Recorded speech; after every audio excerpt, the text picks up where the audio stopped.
Assalamualaikum warahmatullahi wabarakatuh. Bismillahirrahmanirrahim. Alhamdulillahi hamdan kathiran tayyiban mubarakan fihi kama yanbaghi li jalali wajhika wa li azimi sultanik. Allahumma salli ala Sayyidina Muhammadin abdika wa rasulika nabiyil ummi wa ala alihi wa sahbihi wa sallim. Na'udzu bikalimatillahi tammati min syarri ma khalaq. Bismillahilladzi la yadurru ma'asmihi syai'un fil ardi wala fis sama' wa huwas sami'ul alim. Amma ba'du. Saudara pendengar-pendengar rancangan Raudah di Nasional FM sentiasa di hati, mudah-mudahan dirahmati Allah sekalian. Pada kesempatan kali ini kita akan membicarakan satu topik, moga-moga memberi manfaat kepada kita bersama, iaitu amalan yang paling disukai oleh Allah Subhanahu wa taala. Amalan yang disukai oleh Allah, dia bukan bergantung kepada kuantitinya sahaja. Berapa banyak dilakukan, berapa kerap kita mendirikan. Akan tetapi amalan yang paling dicintai oleh Allah adalah amalan yang dilakukan secara berterusan ataupun terus menerus, walaupun amalan tersebut adalah amalan yang sedikit. Sebab itu Nabi SAW pernah bersabda, ya ayuhan nas khudhu minal a'mali ma tutiquna fa inna Allah la yamillu hatta tamallu wa inna ahabbal a'mali ila Allahi ma dama wa in qalla. Kata Nabi, wahai sekalian manusia, kerjakanlah amalan sesuai dengan kemampuan kamu. Sesungguhnya Allah tidak akan bosan melihat amalan kamu sehinggalah kamu sendiri yang bosan. Dan sesungguhnya amal yang paling dicintai oleh Allah adalah amalan yang dilakukan secara terus-menerus walaupun sedikit. Hadis riwayat Bukhari dan Muslim. Sebab itu saudara, bukan senang untuk melakukan amal secara terus-menerus, atau dalam bahasa agama dipanggil istiqamah. Bukan senang melakukan satu amalan secara istiqamah, kerana istiqamah itu sendiri benda susah. Istiqamah benda sulit dan payah. Yang senang istirahat, itu senang. Tapi kalau istiqamah, itu susah.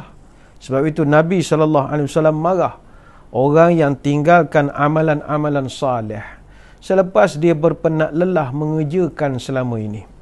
Kata Abdullah bin Amr al-As radhiyallahu anhuma, qala li Rasulullah sallallahu alaihi wasallam, ya Abdullah, la takun mithla fulanin kana yaqumul lail fataraka qiyamul lail. Kata Nabi, ya Abdullah, jangan kamu jadi seperti orang sipulan-sipulan. Dulu dia begitu rajin mengerjakan solat malam, tetapi sekarang dia terus meninggalkannya. Hadis Bukhari Muslim. Sebab itu diajarkan oleh para ulama, tanda satu-satu amalan itu baik adalah min sawabil hasanati al-hasanatu ba'daha wa min jaza'is sayyi'ati as-sayyi'atu ba'daha. Tanda satu-satu amalan baik itu diterima oleh Allah adalah apabila amalan yang baik itu boleh melahirkan satu amalan baik yang lain pula. Ini artinya kalau amalan baik yang kita lakukan tetapi selepas itu habis begitu saja, maka tidaklah amalan itu satu yang diterima oleh Allah.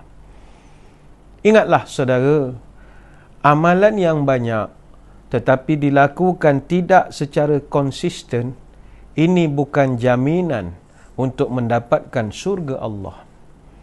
Sebab itu Nabi pernah berpesan, saddidu wa qaribu wa'lamu an la yudkhila ahadakum amaluhul jannah wa anna ahabbal a'mali ila Allahi adwamuha wa in qalla.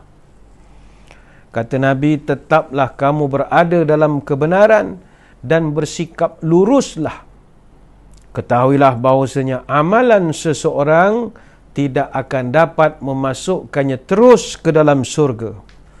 Dan ingatlah, amalan yang paling dicintai oleh Allah adalah yang dikerjakan secara terus-menerus walaupun amalan itu sedikit. Hadis riwayat Bukhari dan Muslim. Maka saudara, untuk mendapatkan konsisten ataupun istiqamah ini, berdoalah banyak-banyak. Sedangkan Nabi SAW pun sering berdoa kepada Allah supaya diberikan konsisten ataupun istiqamah ini. Terkenal doa yang diambil daripada Quran, Rabbana la tuzigh qulubana ba'da idh hadaitana wa hab lana min ladunka rahmatan innaka antal wahhab. Wahai Tuhan kami, janganlah Engkau jadikan hati kami condong kepada kesesatan setelah Engkau beri petunjuk kepada kami. Kurniakanlah kepada kami rahmat dan kesian belas dari sisi-Mu, kerana sesungguhnya Engkaulah pemberi kurnia. Surah Ali Imran ayat 8. Ataupun Nabi sering membacakan doa, Allahumma a'inni ala zikrika wa syukrika wa husni ibadatik. Ya Allah, tolonglah aku supaya aku dapat terus berzikir kepadamu, supaya aku dapat terus bersyukur kepadamu, dan supaya aku dapat terus beribadah dengan baik kepadamu. Hadis riwayat Abu Daud, An-Nasai, Ahmad dan Al-Hakim. Yang kedua, sentiasalah kita bersemangat dan juga kita mantapkan jiwa ketika melakukan apa-apa saja ibadah. Kerana hanya dengan semangat dan kekuatan jiwa sajalah yang boleh menjadikan kita konsisten dengan ibadat ini. Sebab itu orang tua-tua memberikan pesanan, orang tua-tua memberikan nasihat, hiduplah dengan penuh semangat, kuatkan iman, luruskan niat supaya tercapai segala hajat. Semangat itu mengangkat maruah, menghadapi cabaran, pantang menyerah, dalam bersaing tidak akan kalah, dalam bekerja tak kenal lelah. Semangat menumbuhkan kepercayaan diri, mengukuhkan tegak kaki sendiri, menghadapi musuh pantang lari, masuk gelanggang tidak akan ngeri. Tapi masalah sekarang orang, dia sudah kehilangan semangat. Apabila semangat sudah padam, hari yang terang terasa kelam. Apa tanda orang yang malang, walau hidup semangatnya hilang. Ke laut ragu, ke darat bimbang, ke tepi, ke tengah direndah-rendahkan orang. Justru itu, wahai sahabat, jangan patah semangat. Patah semangat hidup melarat, sebarang tujuan takkan pernah dapat. Bila semangat sudah menggebu, imannya kuat, tekad pun padu. Melangkah takkan bimbang dan ragu, tentu tercapai segala yang dituju. Bila semangat sudah membara, sakit dan pedih tidak lagi dikira. Sekali melangkah teruslah mara, tekadnya bulat tegas berbicara. Hanya semangatlah yang boleh menjadikan kita kekal melakukan sesuatu secara konsisten, istiqamah.